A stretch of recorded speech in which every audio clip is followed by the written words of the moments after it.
ওকে, so আজকের এই টিউটোরিয়ালে আমরা ন্যানো সম্পর্কে দেখব। বেসিক্যালি এই পুরো মডিউলটা জুড়েই আমরা ন্যানো সম্পর্কে দেখব। সো সহজ ভাষায় যদি বলতে যাই, ন্যানোটা কি অ্যাকচুয়ালি বলেন তো? ন্যানো হচ্ছে আরেক ধরনের এডিটর। লাইক আমরা আমাদের কম্পিউটারে টেক্সট এডিটর দেখি, ভিএস কোড এডিটর দেখি, এরকম আরও অনেক এডিটর আছে যেগুলো আমরা ইউজ করে থাকি। হ্যাঁ, ঠিক সেরকমই ন্যানো হচ্ছে আরেক ধরনের এডিটর।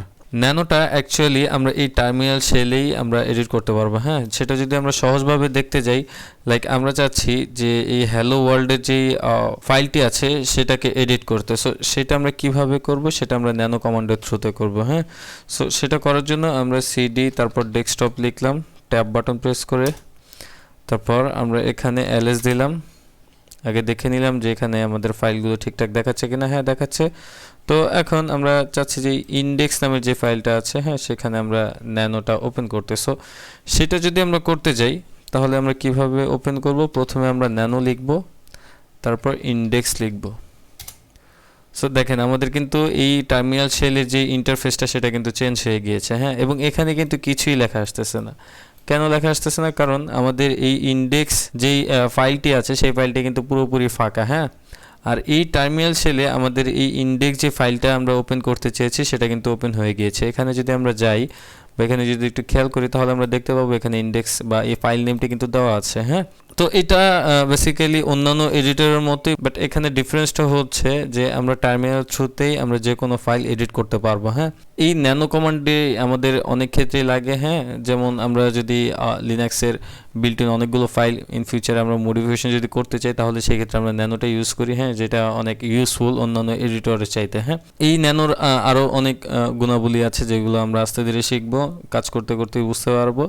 তো এই ন্যানোটা যদি আমরা এখানে ইউজ করি বা এখানে যদি আমরা এডিট করতে চাই তাহলে আমরা কিভাবে করব? এটাও ওই অন্যান্য টেক্সট এডিটরের মতোই সিম্পল।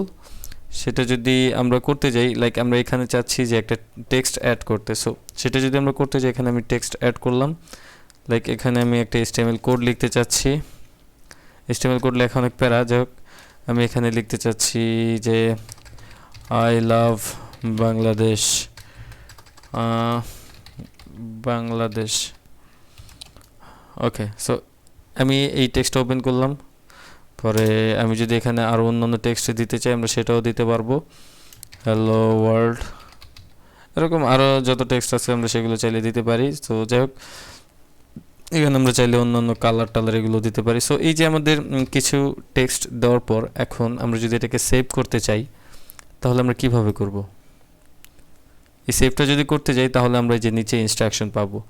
এখানে একটা জিনিস উল্লেখ্য যে এখানে দেখেন আমরা অনেকগুলো ইনফরমেশন দেখতে পাচ্ছি, এই যে হেল্প, পর write out, where is, cut, paste, execute, exit, এরকম আরও অনেক কিছু এখানে লেখা দেখতে পাচ্ছি। এই লেখাগুলো কি? এই লেখাগুলো হচ্ছে আমাদের এই ন্যানোর যে ফাংশন বা আমরা এই ন্যানোতে আরও কী কী অপশন আছে সেগুলো সম্পর্কে একটা ধারণা দেয়। হ্যাঁ, লাইক এখানে যদি আমরা এই যে অ্যারো আপ যে চিহ্নটা দেখতেছি, হ্যাঁ, এটা হচ্ছে কন্ট্রোল বাটন। হ্যাঁ, আমরা যদি কন্ট্রোল জি বাটন প্রেস করি তাহলে এই ন্যানোটা কীভাবে ইউজ করতে হয় সেটা একটা হেল্প ডকুমেন্টেশন পাবো। হ্যাঁ, সো এই যে আমি যদি আমরা এক্সিট হতে যাই তাহলে এই যে কন্ট্রোল তারপর হচ্ছে যে আমাদের এক্স কিবোর্ডের এক্স বাটনটি প্রেস করতে হবে, তাহলে এটা এক্সিট হয়ে যাবে। তো এখানে আপনারা হয়তো অনেকে একটু কনফিউশন হতে পারেন যে হয়তো আমাদের বড় হাতের অক্ষর লাগবে, যে কোনো অক্ষর হলেই হবে। হ্যাঁ, বড় হাত ছোট হাত এটা ডাজেন্ট ম্যাটার। এখানে হচ্ছে জাস্ট আমরা কন্ট্রোল বাটন প্রেস করে আমরা এক্স প্রেস করব তাহলে আমাদের এই এক্সিট হয়ে যাবে, এবং কন্ট্রোল বাটন প্রেস করে যদি জি প্রেস করি তাহলে হেল্পে চলে যাবে। হ্যাঁ, সো এগুলো সেম একই রকমভাবে যে রাইট আউট যদি করতে চাই তাহলে সেটা রাইট আউট হবে। এখানে দেখেন এখানে আমাদের সব ইনফরমেশন দেওয়া আছে, বাট এখন এখানে কিন্তু কোথাও ইনফরমেশনটা নাই যে আমরা সেভটা কিভাবে করব। তো এই ন্যানোতে এই যে আমরা যে রাইট আউট দেখতেছি এটাই মূলত সেভ। হ্যাঁ, সো আমরা যদি আমাদের এই টেক্সটটা লেখার পর আমরা যদি এখন সেভ করতে চাই তাহলে আমাদের কন্ট্রোল ও বাটন প্রেস করতে হবে। ঠিক আছে, তাহলেই আমাদের এই টেক্সটটা সেভ হয়ে যাবে। তো এখন যদি আমরা এই ইন্ডেক্স ফাইলটা ওপেন করি, ওপেন করলে দেখতে পাবো যে আমাদের এখানে কোনো কিছুই নেই, এটা ফুললি ব্ল্যাঙ্ক একটি ফাইল। কিন্তু কথা হচ্ছে এটা ব্ল্যাঙ্ক কেন? কারণ আমরা তো এখানে জাস্ট এই ইন্ডেক্স ফাইলের টেক্সটগুলো লিখেছি বাট সেভ করি নি, দ্যাটস ওয়াই এখানে ব্ল্যাঙ্ক দেখাচ্ছে। যখন আমরা সেভ করব তখন এই টেক্সটগুলো এই ইন্ডেক্স ফাইলে দেখাবে। হ্যাঁ, সো এটাকে আমি একটু কেটে দিই। কেটে দেওয়ার পর আমি যদি এখন এই সেভ করার জন্য কন্ট্রোল ও বাটন প্রেস করি তাহলে এটা সেভ হয়ে যাবে। সো আমি কন্ট্রোল ও বাটন প্রেস করলাম। এরপর এখানে আমাকে বলতেছে যে ফাইল নেম কি সেমটাই রাখবো নাকি অন্য কোনো ফাইল নেম রাখবো। তো আমি আপাতত সেমটাই রাখি। সেমটা রাখার জন্য আমরা এখানে সিম্পলি এন্টার বাটন হিট করব। এখানে কোনো কিছু টেক্সট মেক্স কিছুই লিখবো না। হ্যাঁ, সো আমি এন্টার বাটন হিট করলাম। হিট করার পর দেখতে পাবো যে আমাদের ফাইলটা সেভ হয়ে গিয়েছে এবং এখানে বলেও দিচ্ছে যে আমরা কত লাইন টেক্সট সেভ করেছি। এখানে আমরা 3টি লাইন টেক্সট সেভ করেছি। হ্যাঁ, সো এখানে আমরা দেখতে পাচ্ছি 1টা 2টা 3টা লাইনই আছে। হ্যাঁ, সো এই ইনফরমেশনটা আমাদেরকে এখানে দিয়ে দিয়েছে। এখন যদি আমরা এই ইন্ডেক্স ফাইলটা ওপেন করি তাহলে দেখতে পাবো যে আমাদের এই টেক্সটগুলো সেভ হয়ে গিয়েছে। বিষয়টা অনেক সিম্পল, রাইট? সো এরকম আমরা অন্যান্য ওয়েতেও সেভ করতে পারি। লাইক আমরা যদি শুধু কন্ট্রোল এস বাটন প্রেস করি তাহলে সেটাও সেভ করতে পারবো। সো সেটা কিভাবে, আমরা একটা কাজ করি, আমরা একটা টেক্সট লিখি, যে টেক্সট নাম দিলাম কালার। তারপর এখন আমি কন্ট্রোল এস বাটন প্রেস করলাম। প্রেস করার পর দেখতেছি হ্যাঁ এখানে কিন্তু আমাদের সেভ হয়ে গিয়েছে। কিন্তু এখানে একটা ডিফারেন্স কি দেখেছেন? এখানে কিন্তু আমাদের আর কোনো টেক্সট চাইনি বা আমরা সেম ফাইল নেম রাখতে চাচ্ছি কি না সেগুলো কিন্তু কিছু বলেনি। আমরা just control S button press করলাম। লাইক ওয়ার্ড ফাইল বা আমরা যারা মাইক্রোসফট ওয়ার্ডে কাজ করেছি সেখানে যেভাবে সেভ করে আমরা সেম একই ওয়েতে সেভ করতে পারলাম। হ্যাঁ, দেখেন এখানে 5টা লাইন যে সেভ হয়েছে সেটা বলতেছে। এখানে আমরা দেখতে পাচ্ছি 4টা লাইন, বাট এখানে বলতেছে 5টা লাইন। এটা কেন? কারণ এখানে আমরা মাঝখানে একটা স্পেস আছে, হ্যাঁ, বা ব্ল্যাঙ্ক একটা লাইন আছে, সেটাও ওরা কাউন্ট করেছে। তো এই ছিল বিষয়। এখানে আরও অনেক বিষয় উল্লেখযোগ্য যে আমরা একটা কাজ করি, আমরা কালার্স, এখানে কালার লিখলাম, তারপর আমরা এখানে দিলাম ব্ল্যাক।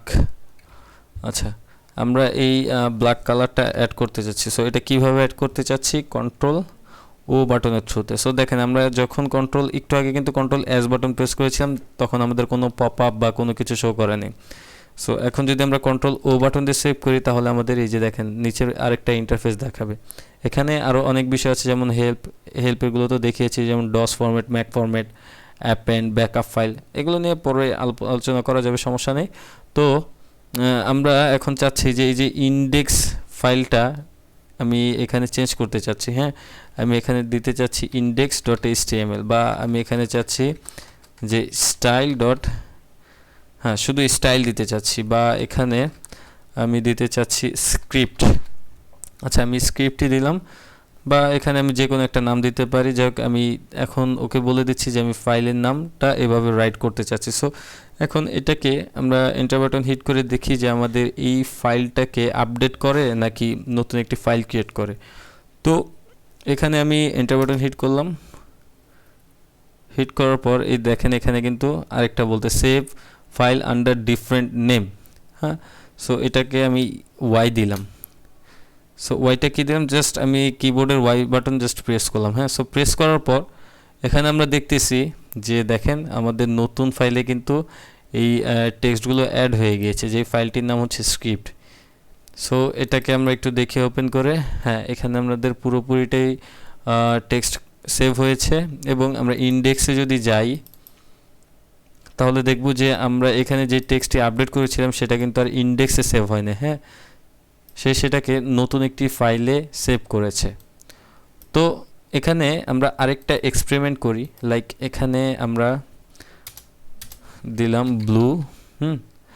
এখন আমরা এটাকে চাচ্ছি যে কালার্স নামে যে ফাইলটা আছে এখানে রাখতে। সো সেটা আমি কিভাবে করব দেখি হয় কি না। সো আমি কন্ট্রোল ও বাটন দিয়ে সেভ করলাম বা সেভ করার ট্রাই করলাম। সো এখন আমি এখানে দেখলাম colors.txt, ঠিক আছে। সো colors.txt দেওয়ার পর আমি এন্টার বাটনটা হিট করলাম, এরপর আমি ওয়াই দিলাম। হ্যাঁ, সো এই যে দেখেন এখন কিন্তু এখানে বলতেছে যে তুমি কি ওভাররাইট করতে চাচ্ছ, এই যে colors.txt ফাইল আছে এখানে যে টেক্সটগুলো আছে সেগুলো কি তুমি ওভাররাইট করতে চাচ্ছ। আমি যদি ওভাররাইট করতে চাই তাহলে আমি সিম্পলি কিবোর্ডের ওয়াই বাটন প্রেস করব। প্রেস করার পর দেখব যে হ্যাঁ আমাদের এখানে colors.txt কিন্তু এই যে টেক্সটগুলো ছিল সেগুলো কিন্তু চেঞ্জ হয়ে গিয়েছে। আগে যেই টেক্সটগুলো ছিল সবগুলো মুছে দিয়ে নতুন যে টেক্সটগুলো যে আমরা দিয়েছি এখানে সেগুলো কিন্তু এখানে সেভ করেছে। তো আমি আরও একটা এক্সপেরিমেন্ট করি। হ্যাঁ, লাইক এখানে আমি একটু আগে তো বলেছিলাম যে হ্যাঁ আমি এখানে সেভ করতে চাচ্ছি, আই মিন ইয়েস দিয়েছিলাম, আমরা যদি নো দিতাম তাহলে কি হতো সেটা যদি দেখতে চাই আমরা এখানে দিলাম গ্রিন, এরপর আমরা কন্ট্রোল ও বাটন প্রেস করলাম।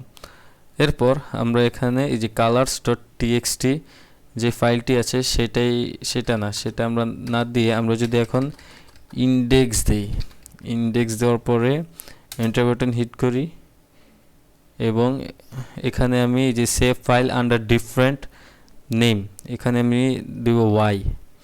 এরপর এখানে বলতেছে যে তুমি কি ওভাররাইট করতে চাচ্ছ কিনা, আমি যদি নো দিই তাহলে আমরা এন বাটন প্রেস করব কিবোর্ড থেকে। সো আমি নো দিলাম, দেওয়ার পরে দেখতেছি না এখন কিন্তু সেভও করতেছে না, কিছুই না, বা নতুন কোনো ফাইলও ক্রিয়েট করতেছে না। এই একটা বিষয় দেখেন, এখানে আমরা যদি এন দিই বা নো দিই তাহলে কিন্তু সে আবার পুনরায় ব্যাকে নিয়ে যাবে। দ্যাট মিনস আমাদের হয়তো এটা ওভাররাইট করতে হবে, নয়তো আমাদের এই ফাইল নেমটি একটু ডিফারেন্ট দিতে হবে, আই মিন নতুন একটা ফাইল ক্রিয়েট করে তারপর দিতে হবে। এই ছিল বিষয়। হ্যাঁ, এখন আমি যে জি নামের যে ফাইলটা আছে সেখানে আমরা সবগুলো টেক্সট এখানে পেয়ে যাচ্ছি। তো এই ছিল ন্যানোর খুঁটিনাটি বিষয়। আমরা যদি এখন ব্যাকে যেতে চাই তাহলে কন্ট্রোল এক্স প্রেস করব, প্রেস করলে আমরা এই টার্মিনাল যে ইন্টারফেসটি আছে রিয়েল ইন্টারফেস সেটাতে আমরা চলে যাব। হ্যাঁ, সো এখন আমরা যদি ম্যান লিখে এরপর ন্যানো লিখি, এন্টার বাটন হিট করি, দেখেন এখানে কি বলতেছে, ন্যানো ইজ অ্যানাদার এডিটর। হ্যাঁ, so inspired by Pico. So দেখেন এটা কিন্তু একটা আরেক ধরনের এডিটর। সো এই ছিল বিষয়। এখানে আমরা আরও অনেক অপশন দেখতে পাবো যেগুলো নিয়ে আমরা ভবিষ্যতে আলাপ আলোচনা করব, সমস্যা নেই। আর ন্যানোর বেসিক বিষয়। সো আজ এই পর্যন্তই, দেখা হচ্ছে নেক্সট পর্বে। আল্লাহ হাফেজ।